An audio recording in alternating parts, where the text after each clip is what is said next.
Brazil versus Norway, what এই match!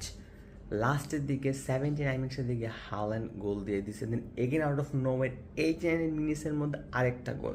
It was pretty obvious যে Norway জিতে গেছে, বাট কেমনে জিতছে মূলত? ব্রাজিল ফার্স্ট পেনাল্টি পেয়েছিল, বাট ওই পেনাল্টিটা এত ভালো গোলকিপার ছিল নরওয়ের যে এটাকে রিফিউজ করে দিয়েছিল, যে হয় নাই। লাস্টের দিকে নেইমার দিতে পারছে, বাট এখানে অনেক অ্যাগ্রেসিভ ফাউলিং ছিল, অনেক অ্যাগ্রেসিভ অ্যাট্যাক্স ছিল, মেজরিটি বল নরওয়ের কাছেই ছিল। সো ফার্স্টে ভাবছিলাম যে আচ্ছা ম্যাচটা টাফ হতে যাচ্ছে, বাট হাল্যান্ডের গোল হয়ে যাওয়ার পর ব্রাজিলকে হাল ছেড়ে দিচ্ছে, যেটা হওয়া উচিত হয়নি। আনাদার থিং তো অ্যাড, সেটা হচ্ছে যে আমি বুঝি না কোচ কেন নেইমারকে আগে দেয়নি। লাইক পুরো একটা মিসম্যাচ বিজার সিচুয়েশন ছিল। আমার মধ্যে নেইমারকে আগে যাওয়া লাগতো, ফার্স্ট পেনাল্টিটা নেইমারই দেওয়া লাগতো, তাহলে অ্যাটলিস্ট পেনাল্টি দিকে যেতে পারতো। বাট ব্রাজিল আর একটু স্ট্রংলি থাকা লাগতো।